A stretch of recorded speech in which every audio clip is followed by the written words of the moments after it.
মনে করেন আপনার দুজন ফ্রেন্ড একটা দুর্গে বেড়াতে গিয়েছেন।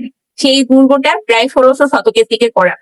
ইন্ডিয়ান হায়দ্রাবাদে একটা দুর্গ ছিল, রহস্যময়ী দুর্গ, যেখানে মনে করেন আপনারা দুজন ফ্রেন্ড ঘুরতে গিয়েছেন। সেইখানে একজন ফ্রেন্ড পাহাড়ের চূড়ায় দাঁড়িয়ে আছে, আরেকজন ফ্রেন্ড 1 কিলোমিটার দূরে দাঁড়িয়ে আছে। সেই পাহাড়ের চূড়া থেকে তার ডিস্টেন্সটা হচ্ছে 1 কিলোমিটার। মানে আপনি সেই 1 কিলোমিটার দূরে একটা জোরে হাততালি দিলেন, শুধুমাত্র হাততালি দিলেন। সেই হাততালিটা দিলেন এবং অবিশ্বাস্য ভাবে আপনার সেই ফ্রেন্ড যে 1 কিলোমিটার দূরে দাঁড়িয়ে আছে সেই সাউন্ডটা শুনতে পেল।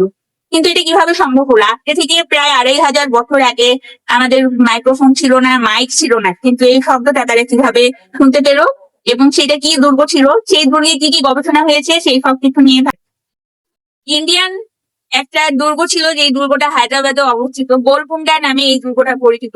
এটা মূলত রাজা বাচ্চাদের কোনো বিলাসিতা জায়গা ছিল না, এটা মূলত সেফটি অ্যালার্ম ছিল, এটা বলা হয়ে থাকে। তো এই সেফটি অ্যালার্মটা কিভাবে সেই যুগে কাজ করতো অ্যাজ এ দুর্গ, এবং দুর্গের প্রধান ফটক ফতেহ ফতেহ দরওয়াজা, এই দুর্গের প্রধান ফটক থেকে কিভাবে এই সাউন্ড বা অ্যালার্মিং সিস্টেমটা কাজ করতো, সেটা নিয়ে থাকছে আজকের কন্টেন্ট। আমরা প্রথমেই জানবো হলো এই দুর্গটার জ্যামিতিক ভিউ নিয়ে বা জ্যামিতিক গঠন নিয়ে। এই দুর্গটার জ্যামিতিক গঠনটা একটু কমপ্লেক্স।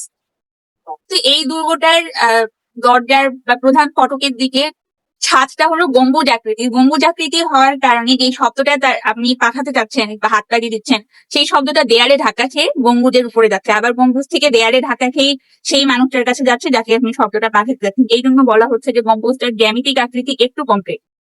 কিন্তু এই দুর্গটার দেয়ালগুলো ছিল একটু অন্যরকম প্লাস্টারের তৈরি। অন্যরকম প্লাস্টারের তৈরি বলতে এটা বোঝাচ্ছে সেখানে ধাতব কোনো একটা পদার্থ ছিল বা খনিজ কোনো পদার্থ ছিল, যে পদার্থটা হয়তো হীরা দিয়ে তৈরি ছিল অথবা কোনো চুনাপাথর, স্পেশাল চুনাপাথর দিয়ে তৈরি ছিল, যার কারণে শব্দ ইকো যেটা করতাম, সেই ইকোটা করলে সেই শব্দটা আয়নার মতো একটা জোরালো রিফ্লেকশন দিত।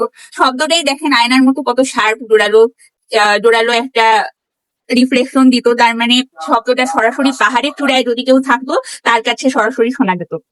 দুর্গের ভিতরে পাসওয়ে গুলো এমন ভাবে বাঁকানো ছিল যাতে সেই শব্দগুলো বাতাসের সঙ্গে সোজাসুজি পাহাড়ের চূড়ায় পৌঁছে যেত। এই কারণে এটাকে সেফটি অ্যালার্ম বলা হয়, যে সেই সময়কার যুদ্ধের জন্য যদি কোনো শত্রু প্রায় 1 কিলোমিটার দূরের থেকে তাদেরকে সেভ করার জন্য যদি সাউন্ড দিত, সেই সাউন্ডটা 1 কিলোমিটার দূরে যে পাহাড়ের চূড়ায় আছে তার কাছে সেটা পৌঁছে যেত। এটাকে সেফটি অ্যালার্ম এই জন্যই বলা হয় এই গোলকুন্ডা দুর্গটাকে।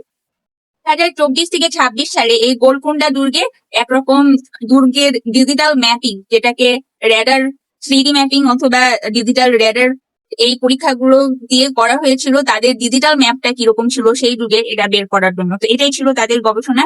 হোপসো যে তাদের এই ইকোসিস্টেমটা তারা তৈরি করেছিল প্রায় 1600 শতকের দিকে।